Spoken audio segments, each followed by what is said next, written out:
नमस्कार दोस्तों, सानिध्यम परिवार में मैं सिया चौधरी आपका स्वागत करता हूं। मित्रों, आज की इस क्लास में मैं आपके लिए लेकर के आया हूं गद्य शिक्षण की शिक्षण विधियां, वो भी शॉर्ट रूप में, यानी बहुत कम समय में, थोड़े से समय में गद्य की शिक्षण विधियों को सरलतम रूप में कैसे सीखा जा सकता है, कैसे हर प्रश्न का उत्तर और सटीक उत्तर दिया जा सकता है। अगर आप ये जानना चाहते हैं तो जुड़े रहिए मेरे साथ संस्कृत सानिध्यम यूट्यूब चैनल पर। मित्रों, क्लास को लाइक, चैनल को सब्सक्राइब करना न भूलें और अगर आपको पसंद आता है तो ज्यादा से ज्यादा अपने दोस्तों तक जरूर पहुंचाएं। जैसा कि आपके सामने लिखा हुआ है, शिक्षण विधि में आज हम बात कर रहे हैं किसकी? गद्य शिक्षण की। तो मित्रों, शिक्षण विधि के प्रश्न चाहे रीट हो, सेकंड ग्रेड है, इन दोनों भर्तियों में, थर्ड ग्रेड जो संस्कृत की होगी उसमें भी शिक्षण विधियों के प्रश्न होंगे। तो उन प्रश्नों को किस तरीके से, यानी गद्य शिक्षण से जुड़े हुए प्रश्नों को किस तरीके से कम समय में हल किया जा सकता है, इसको आज हम सीखेंगे बड़े ही संक्षिप्त रूप से और सीधा बात करेंगे उन चीजों की जो परीक्षा में पूछी जाती हैं। मित्रों, जैसा कि आपने पढ़ा, हम बात कर रहे हैं किसकी? गद्य की। तो गद्य, मित्रों, इस गद्य शब्द की जो उत्पत्ति है वो गद धातु से हुई है। कौन सी धातु से हुई है? गद धातु से हुई है। और इस गद धातु का अर्थ होता है स्पष्ट रूप से कहना। क्या होता है भैया? गद धातु का अर्थ क्या होता है? स्पष्ट रूप से कहना, यानी गद्य में बात को सीधे कहा जाता है। गद्य में बात को कैसे कहा जाता है? सीधे कहा जाता है। और इसीलिए इस गद्य को कवियों की कसौटी कहा गया है। गद्यम कवीनाम कहा गया है, गद्यम कवीनाम निक्षम वदंती। गद्यम कवीनाम निक्षम वदंती। तात्पर्य क्या हुआ? तात्पर्य हुआ भैया, गद्य कवियों की कसौटी है। गद्य क्या है भैया? गद्य को कवियों की कसौटी कहा गया है, क्योंकि इसमें बात को सीधे और सामान्य रूप में कहा जाता है, इसलिए इसको क्या कहा गया है? गद्य को मित्रों कवियों की कसौटी। तो शास्त्र की, साहित्य की वो कौन सी विधा है जिसको कवियों की कसौटी कहा गया है? गद्य। गद्य की उत्पत्ति किससे हुई? गद धातु से हुई। और संस्कृत में उक्ति क्या है? गद्यम कवीनाम निक्षम वदंती, यानी गद्य कवियों की क्या है? कसौटी है। अब बात करते हैं गद्य शिक्षण की।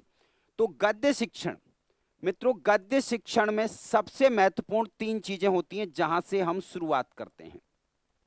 ये तीन चीजें कौन सी हैं? तीन बातें आपको सबसे पहले ज्ञात होनी चाहिए। सबसे पहले पता होना चाहिए कि गद्य शिक्षण का प्रमुख उद्देश्य क्या है। गद्य शिक्षण का प्रमुख उद्देश्य क्या है? गद्य शिक्षण का प्रमुख सोपान, जो पाठ योजना आप बनाते हो, उस पाठ योजना में गद्य शिक्षण का प्रमुख सोपान क्या है? और इस गद्य शिक्षण की मित्रों प्रमुख विधि कौन सी है, यानी शिक्षण विधि। प्रारंभिक तौर पर आपसे परीक्षा में ये तीन प्रश्न पूछे जाते हैं। कौन कौन से? प्रमुख उद्देश्य क्या है गद्य शिक्षण का, दूसरा प्रश्न हो गया गद्य शिक्षण का प्रमुख सोपान कौन सा है, और तीसरा प्रश्न हो जाता है मित्रों आपका गद्य शिक्षण की प्रमुख विधि कौन कौन सी है। तो प्रमुख उद्देश्य संस्कृत में ही लिखेंगे। गद्य शिक्षण का प्रमुख उद्देश्य होता है भैया ग्रहणम अभिव्यक्तिश्च। ग्रहणम अभिव्यक्तिश्च, यानी गद्य शिक्षण का प्रमुख उद्देश्य है ग्रहण और अभिव्यक्ति। ग्रहण यानी विषय वस्तु को आत्मसात करना, और अभिव्यक्ति यानी जो आत्मसात की गई विषय वस्तु है उसको अभिव्यक्त करना। ये किसका उद्देश्य है? ये मित्रों गद्य शिक्षण का उद्देश्य होता है ग्रहणम अभिव्यक्तिश्च, ग्रहण और अभिव्यक्ति। अब बात करते हैं साहब प्रमुख सोपान कौन सा है। तो मित्रों गद्य शिक्षण के सोपान को दो पार्ट में ले लेते हैं हम। पहला प्रमुख सोपान है आदर्श वाचन। कौन सा रहेगा? आदर्श वाचनम। आदर्श वाचन याद रखना किसके द्वारा किया जाता है? आदर्श वाचन किया जाता है शिक्षक द्वारा, शिक्षक द्वारा। और दूसरा प्रमुख सोपान रहेगा कौन सा? काठिन्य निवारणम। क्या रहेगा? काठिन्य निवारणम। ये दोनों के दोनों जो हैं वो गद्य शिक्षण के प्रमुख सोपान हैं। यहां आपसे पूछा जा सकता है आदर्श वाचन किसके द्वारा किया जाता है? शिक्षक के द्वारा। और काठिन्य निवारण, मित्रों इस काठिन्य निवारण को गद्य की आत्मा कहा गया है। किसकी? गद्य शिक्षण की आत्मा कहा गया है। बहुत ही महत्वपूर्ण है, याद रखेंगे आप। गद्य शिक्षण की आत्मा कौन? गद्य शिक्षण की आत्मा होता है काठिन्य निवारण। गद्य शिक्षण की आत्मा किसको कहा गया भैया? गद्य शिक्षण की आत्मा कहा गया काठिन्य निवारण को। अब प्रमुख विधियां, तो प्रमुख विधियों में दो विधियां आपके सामने रहेंगी। नंबर एक, उद्बोधन। कौन सी? उद्बोधन विधि। और दूसरी रहेगी व्याख्या विधि। ये दोनों प्रमुख विधियां, उद्बोधन विधि और दूसरी रहेगी व्याख्या विधि। यहां आपको बता देता हूं भैया कि ये उद्बोधन विधि है, यही क्या है? प्रत्यक्ष विधि है। यही क्या है? प्रत्यक्ष विधि है। इसको अलग नहीं मानेंगे। अगर उद्बोधन आपको नहीं मिल रहा है तो आप डरें नहीं, घबराएं नहीं। इसका ही दूसरा रूप कौन सा होगा? प्रत्यक्ष है। क्योंकि प्रत्यक्ष विधि में, आगे पढ़ेंगे हम, प्रत्यक्ष विधि में भी सामग्री आदि यानी कि शिक्षण सहायक सामग्री आदि को दिखाते हुए शिक्षण कराया जाता है, इसलिए वहां भी उद्बोधन किया जाता है। तो प्रमुख विधि उद्बोधन विधि। उद्बोधन ऑप्शन में नहीं है तो व्याख्या विधि हो जाएगी। उद्बोधन विधि का ही दूसरा नाम क्या रहेगा? प्रत्यक्ष विधि रहता है। स्क्रीनशॉट ले लीजिए फटाफट से। आगे बढ़ रहा हूं अगले चीज पर, आगे बढ़ जाएं। आइए अब बात करते हैं गद्य शिक्षण की विधियां। किसकी? गद्य शिक्षण की विधियां। सीधे और सरल तौर पर, विस्तार से कुछ नहीं बताने वाला हूं, मैं टू दी पॉइंट बात करूंगा आज कि परीक्षा में क्या आता है। तो सबसे पहली विधि है मित्रों आपकी प्रत्यक्ष विधि। सबसे पहले कौन सी विधि है? नंबर एक, प्रत्यक्ष विधि। ये किसकी विधि है? गद्य शिक्षण की विधि है। गद्य शिक्षण की विधि है। और इसका प्रमुख उद्देश्य क्या होता है? इसका प्रमुख उद्देश्य होता है मित्रों ज्ञानेंद्रियों को प्रेरित करना। किसको? ज्ञानेंद्रियों को, ज्ञानेंद्रियों को प्रेरित करना। प्रमुख उद्देश्य होता है ज्ञानेंद्रियों को प्रेरित करना। क्योंकि प्रत्यक्ष वस्तु दिखा करके शिक्षण कराया जाता है, प्रत्यक्ष क्रिया करके शिक्षण कराया जाता है। इसके द्वारा छात्र की ज्ञानेंद्रियों को क्या किया जाता है भैया? प्रेरित किया जाता है। ज्ञानेंद्रियों को प्रेरित करना इसका प्रमुख उद्देश्य होता है। इस विधि को अन्य क्या क्या नाम हैं ये आपको ध्यान रखने हैं। प्रत्यक्ष विधि के अन्य नाम क्या क्या हैं? तो मित्रों प्रत्यक्ष विधि को अन्य नामों से जाना जाता है उद्बोधन विधि, जैसा कि मैंने अभी आपको बताया था। उद्बोधन विधि, मातृविधि, सुगम विधि। क्या? सुगम विधि, निर्बाध विधि। सुगम विधि, निर्बाध विधि, ये सभी के सभी किसके नाम हैं? ये सभी के सभी प्रत्यक्ष विधि के ही अन्य नाम हैं। किसके भैया? ये सभी के सभी जो हैं वो प्रत्यक्ष विधि के ही अन्य नाम हैं। याद रहेगा कि नहीं रहेगा? अन्य। अब महत्वपूर्ण चीजें जो आपको याद रखनी है। सबसे पहली चीज, मातृभाषा का प्रयोग नहीं होता। किसका? मातृभाषा का प्रयोग नहीं होता। मित्रों याद रखना है, नहीं शब्द को मत भूल जाना। ये नहीं शब्द बहुत इंपॉर्टेंट है, इसीलिए मैंने इसको रेड कलर में लिखा है। कौन सी विधि ऐसी है जिसमें मातृभाषा का प्रयोग नहीं होता? प्रत्यक्ष विधि। इस विधि का मतलब है इंग्लिश को इंग्लिश में पढ़ाना, हिंदी को हिंदी में पढ़ाना और संस्कृत को संस्कृत में। यानी हम कह सकते हैं कि प्रत्यक्ष विधि में, प्रत्यक्ष विधि में संस्कृत को संस्कृत माध्यम में पढ़ाया जाता है। किस में पढ़ाया जाता है? संस्कृत माध्यम में पढ़ाया जाता है। यानी संस्कृत का अध्ययन जो है, अध्यापन कार्य, वो संस्कृत की के भाषा को संस्कृत के द्वारा ही कराया जाता है। अगला महत्वपूर्ण पद, इस विधि से जो प्राप्त ज्ञान होता है, इस विधि से प्राप्त ज्ञान चिरस्थायी होता है, यानी लंबे समय तक स्थिर रहता है। क्योंकि हम देखकर समझ रहे हैं, इसलिए इस विधि से प्राप्त ज्ञान कैसा होता है? चिरस्थायी होता है। विधि कौन सी है? प्रत्यक्ष विधि। कौन सी विधि है भैया? प्रत्यक्ष विधि है। इसमें किस तरीके से शिक्षण कराया जाता है? तो मित्रों, प्रत्यक्ष वस्तु दर्शन, यानी क्या किया जाता है? प्रत्यक्ष वस्तु दिखा करके प्रत्यक्ष वस्तु दर्शन करा दिया जाता है। जैसे शिक्षा का पढ़ा रहे हो, शिक्षक ने अपने शरीर के अंगों की तरफ प्रत्यक्ष दिखाते हुए शिक्षण कराए। इयम नासिका, अयम कर्णः, इमे केशः, इयम ग्रीवा, इस तरीके से वो शिक्षण कराता है। इदम नेत्रम। तो प्रत्यक्ष वस्तु दर्शन करा करके क्या किया जाता है? शिक्षण कराया जाता है। इसके साथ साथ में प्रत्यक्ष क्रिया करके, किसके द्वारा भैया? प्रत्यक्ष क्रिया करके भी शिक्षण कराया जाता है। चलना सिखा रहा है, अहम चलामी, अहम लिखामी, अहम पठामी। तो प्रत्यक्ष क्रिया करके भी शिक्षण कराया जाता है। या फिर क्या है? किसके द्वारा? चित्र आदि के द्वारा। चित्र हो गया, मॉडल हो गया, मानचित्र हो गया, इन सबके द्वारा जब शिक्षण कराया जाता है तो विधि गद्य शिक्षण की कौन सी विधि रहती है मित्रों? गद्य शिक्षण की जो है वो प्रत्यक्ष विधि रहती है। स्क्रीनशॉट ले लीजिए, मैं साइड में हो चुका हूं। प्रत्यक्ष विधि रहती है। चलें आगे बढ़ते हैं। दूसरी विधि है मित्रों प्रवचन या कथन विधि। प्रवचन या कथन विधि। और इस प्रवचन या कथन विधि में मित्रों ये विधि नहीं है बल्कि कई विधियों का संग्रह है।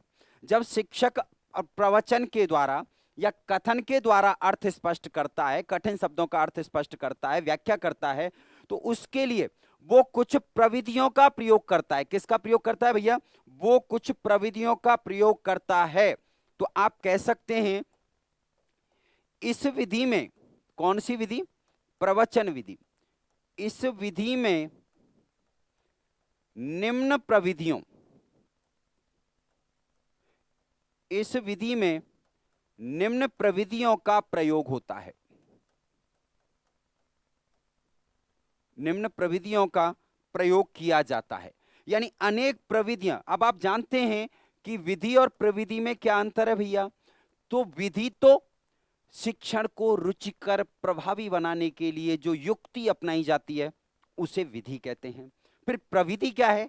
उस विधि के सहयोगी के रूप में जो विधियां अपनाई जाती हैं उनको क्या कहा जाता है? उनको मित्रों प्रविधि कहा जाता है। उनको क्या कहा जाता है? प्रविधि। तो प्रवचन में कौन कौन सी प्रविधियां आती हैं? प्रवचन में आती हैं मित्रों अनुवाद प्रविधि। कौन सी? अनुवाद विधि। नंबर 2 कोश विधि। नंबर 3 परिभाषा विधि। और चौथी है भैया टीका विधि। कौन सी है? टीका विधि। तो इन 4 विधियों की सहायता से प्रवचन या कथन के द्वारा शब्दों का अर्थ स्पष्ट किया जाता है। अनुवाद का सीधा अर्थ हम जानते हैं। अनुवाद का मतलब होता है संस्कृत को मातृभाषा में अनुवाद करना। या याद रखना, इसमें क्या होता है? संस्कृत का मातृभाषा में अनुवाद किया जाता है। कई बार हम समझ लेते हैं कि भाई हिंदी में अनुवाद होता है, हिंदी में नहीं किया जाता। अब हमारी मातृभाषा हिंदी है तो हमारी अनुवाद हिंदी में हो रहा है। तो संस्कृत का मातृभाषा में अनुवाद करके क्या किया जाता है? शिक्षण कराया जाता है। और ये जो विधि है मित्रों वो प्राथमिक स्तर के लिए है। किसके लिए? प्राथमिक स्तर पर उपयोगी है। कोश विधि।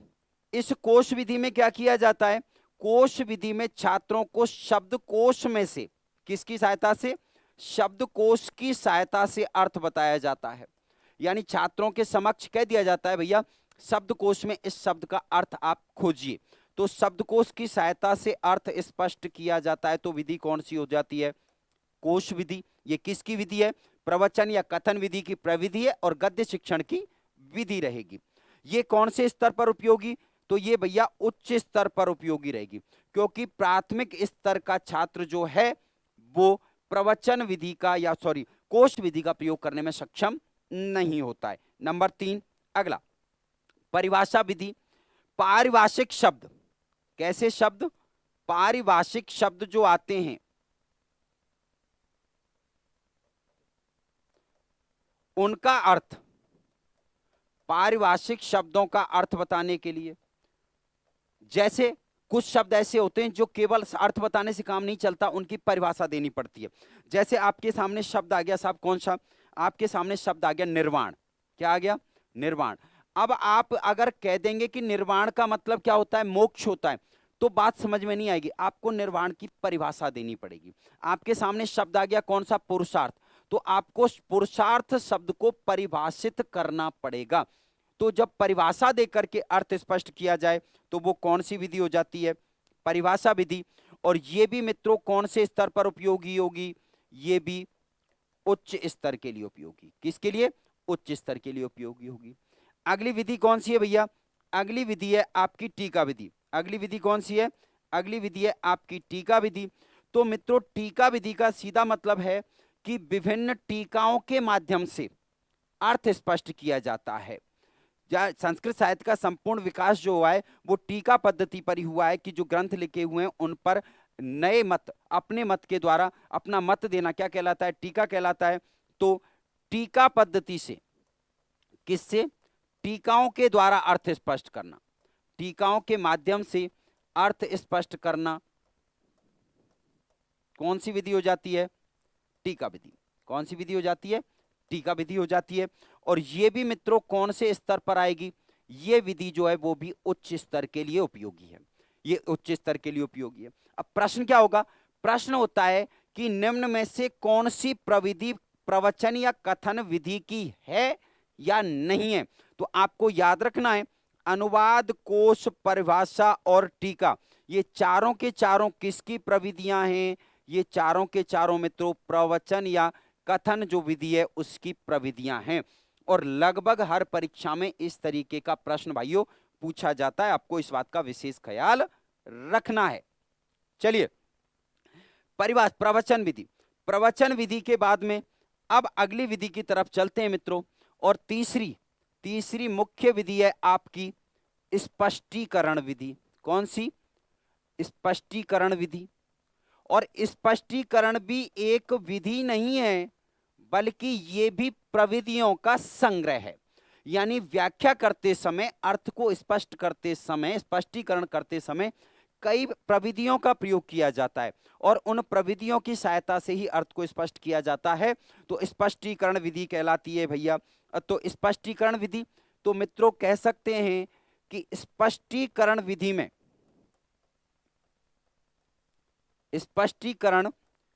विधि में निम्न प्रविधियां हैं, यानी निम्न प्रविधियों का प्रयोग किया जाता है। तो निम्न प्रविधियां हैं, कौन कौन सी हैं? एक एक को, चारों को नोट करेंगे भैया, चारों को नोट कर लीजिए। नंबर 1 व्युत्पत्ति। व्युत्पत्ति विधि। नंबर 2 तुलना विधि। नंबर 3 वाक्य प्रयोग विधि। और चौथी है प्रसंग विधि। इन चारों विधियों का प्रयोग कौन सी विधि में किया जाता है? स्पष्टीकरण विधि में इन चारों प्रविधियों का प्रयोग किया जाता है। स्पष्टीकरण विधि में इन चारों प्रविधियों का प्रयोग किया जाता है। कौन सी? व्युत्पत्ति, तुलना, वाक्य प्रयोग और प्रसंग विधि। यानी फिर प्रश्न यही होता है कि निम्न में से कौन सी प्रविधि स्पष्टीकरण की प्रविधि नहीं है या है?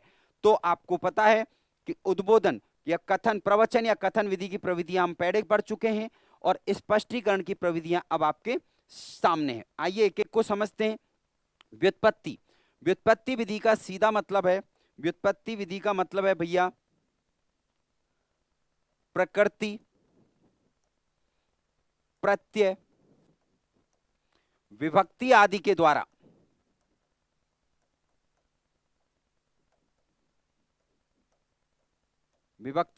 द्वारा अर्थ स्पष्ट करना। यानी या तो हम क्या करें, शब्द की व्युत्पत्ति बता दें कि भैया इसमें ये धातु है, ये प्रत्यय है इसलिए इसका ये अर्थ है। या फिर उसमें विभक्ति आदि बता करके, विभक्ति आदि बता करके जब अर्थ स्पष्ट किया जाता है तो प्रविधि कौन सी हो जाती है? व्युत्पत्ति विधि। किसकी प्रविधि है? स्पष्टीकरण की प्रविधि है। दूसरी तुलना विधि। तुलना विधि में पर्याय, विलोम, समानार्थक आदि पदों से तुलना। समानार्थक आदि पदों से क्या की जाती है? से तुलना करते, आदि पदों से तुलना करते हुए अर्थ स्पष्ट किया जाता है। आदि से तुलना करते हुए अर्थ स्पष्ट करना कौन सी विधि हो जाती है? तुलना विधि। वाक्य प्रयोग विधि। वाक्य प्रयोग जैसा कि शब्द से पता चल जाता है यारो, वाक्य प्रयोग में क्या है? जो कठिन शब्द आया उसका वाक्य में प्रयोग कर दो। यानी कठिन शब्दों का, किसका भैया? कठिन शब्द का सीधा अर्थ नहीं बताना है, बल्कि क्या करना है? कठिन शब्द का वाक्य में प्रयोग करना। किस में प्रयोग करना? वाक्य में प्रयोग करना। कौन सी विधि है? वाक्य प्रयोग विधि। जैसे एक वाक्य आपके सामने आ गया, मैं एक वाक्य लिख देता हूं। जैसे आपको शनै अव्ययपद का अर्थ बताना था। किसका था? शनै अव्ययपद का अर्थ बताना है। तो एक तो हम शनै का सीधा अर्थ बताते हैं, क्या होता है? धीरे धीरे। लेकिन हमने नहीं बताया, हमने क्या कहा? एक ऐसा वाक्य लिया जो छात्र के ज्ञान क्षेत्र के अंतर्गत आता है। कच्छपः कच्छपः शनै शनै चलति। अब यहां शनै शनै शब्द का अर्थ हमने नहीं बताया, बल्कि हमने तो क्या किया था? वाक्य में प्रयोग किया, और छात्र उसका अर्थ जो है वो स्वतः ही समझ जाता है, स्वतः ही समझ जाता है। प्रसंग विधि। प्रसंग विधि से सीधा तात्पर्य होता है कुछ शब्द ऐसे आते हैं जो या तो ऐतिहासिक घटना से जुड़े हुए होते हैं या फिर पौराणिक घटनाओं से जुड़े हुए होते हैं। ऐतिहासिक या पौराणिक घटना से जुड़े हुए जो शब्द हैं, इन शब्दों का अर्थ बताने के लिए क्या किया जाता है? इन शब्दों का अर्थ बताने के लिए भैया प्रसंग विधि का प्रयोग कर दिया जाता है। यानी जो शब्द आया उस शब्द की घटना छात्रों को सुना दी जाती है, वो प्रसंग छात्रों को सुना दिया जाता है। तो विधि कौन सी हो जाती है? प्रसंग विधि हो जाती है। तो ये चारों विधियां स्क्रीनशॉट ले लीजिए, मैं साइड में हो चुका हूं। ये चारों जो विधियां हैं वो किसकी हैं भैया? ये चारों की चारों विधियां स्पष्टीकरण की प्रविधियां हैं। स्पष्टीकरण विधि की प्रविधियां। और अगर अलग से पूछे तो ये सभी विधि किसकी हैं? गद्य शिक्षण की विधियां हैं। किसकी हैं? गद्य शिक्षण की विधियां हैं। आगे और आखिरी विधि, अगली जो भी नंबर आप देख लेना कौन सा है, नंबर 4, चौथी विधि प्रश्नोत्तर विधि। चौथी विधि कौन सी है भैया? प्रश्नोत्तर विधि। और प्रश्नोत्तर विधि आपको अच्छी तरह ज्ञात होगा कि प्रश्नोत्तर विधि के जनक कौन हैं? सुकरात हैं। इसको सुकराती विधि भी कहा जाता है। प्रश्नोत्तर विधि के जनक कौन हैं? सुकरात हैं, इसलिए इसको सुकराती विधि भी कह दिया जाता है। क्या किया जाता है भैया? पाठ्य वस्तु से जो विषय वस्तु छात्रों को पढ़ाई जा रही है, पाठ्य वस्तु से संबंधित, पाठ्य वस्तु से संबंधित प्रश्न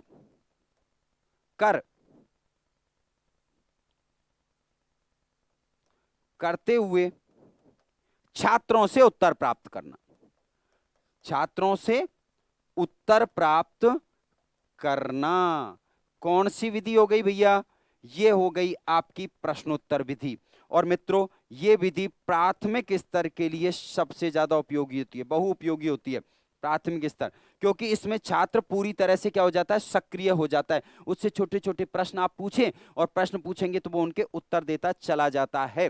तो इस तरीके से ये गद्य शिक्षण की विधियां शॉर्ट में याद कर लेना। आपको क्या क्या याद करना है? प्रत्यक्ष विधि, प्रवचन विधि, स्पष्टीकरण विधि और प्रश्नोत्तर विधि। प्रवचन विधि में अनुवाद, कोश, परिभाषा और टीका 4 विधियां हैं, जबकि स्पष्टीकरण में व्युत्पत्ति, तुलना, वाक्य प्रयोग और प्रसंग, ये 4 प्रविधियों का प्रयोग किया जाता है। गद्य शिक्षण का प्रमुख उद्देश्य क्या था? ग्रहण और अभिव्यक्ति। प्रमुख सोपान क्या था मित्रों? आदर्श वाचन और काठिन्य निवारण। काठिन्य निवारण को गद्य की आत्मा कहा जाता है। और प्रमुख शिक्षण विधियां कौन सी थी? उद्बोधन विधि और व्याख्या विधि।